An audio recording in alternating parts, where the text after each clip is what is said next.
छठे और सातवें चरण का मतदान आते आते एक बार फिर से संविधान और ओबीसी के आरक्षण पर पार्टियां उलझी हुई हैं। विशेष रूप से उत्तर प्रदेश के पूर्वांचल की तरफ आए चुनाव ने इन मुद्दों को और हवा दे दी। कलकत्ता हाईकोर्ट के फैसले के बाद से तो बीजेपी खेमा इस मुद्दे के चिराग में और घी तेल डालने का काम कर रहा है, तो दूसरी तरफ विपक्ष इसे सत्ता पक्ष का भ्रामक हथियार बता रहा है। आइए आपको सुनवाते हैं उत्तर प्रदेश के उप मुख्यमंत्री, बीजेपी के कद्दावर नेता और इसी ओबीसी वर्ग से आने वाले केशव प्रसाद मौर्य।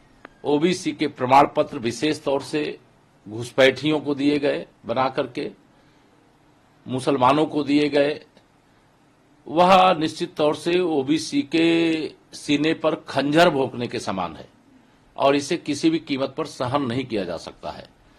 माननीय उच्च न्यायालय के आदेश का तत्काल पालन होना चाहिए और इस प्रकार की देश के किसी भी राज्य में गड़बड़ियां हैं तो उसकी जांच होनी चाहिए, उसकी समीक्षा होनी चाहिए।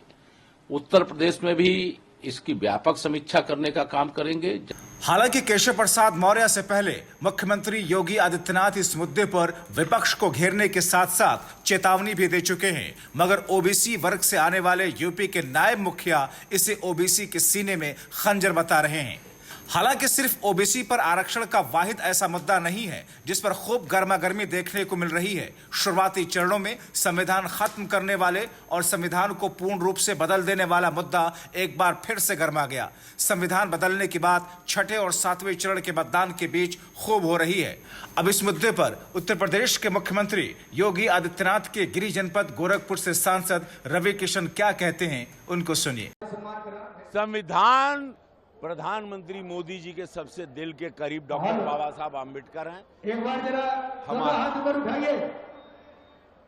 संविधान बदलना होता तो भारतीय जनता पार्टी पूरी ताकत में पिछले चुनाव में भी रही, सदन में भी रही। जब 370 हुआ, धारा ट्रिपल तलाक हुआ, ये ऐसी झूठी अफवाहें हैं। मैं वचन देता हूं कोई संविधान के साथ छेड़छाड़ नहीं होगी, संविधान को और मजबूत किया जाएगा, ये सच है। इन लोगों के अफवाहों में नहीं आना। हाँ, लेकिन विरोधियों, आपने जो मंदिर पे चाबी लगाने की बात की है, 370 धारा को दोबारा आप लोग उसको शुरू इवोक करना चाह रहे हैं।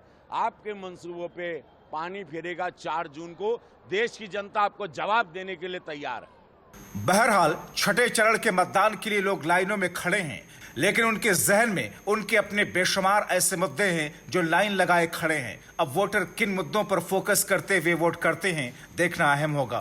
Bureau report, TV7 Bharat.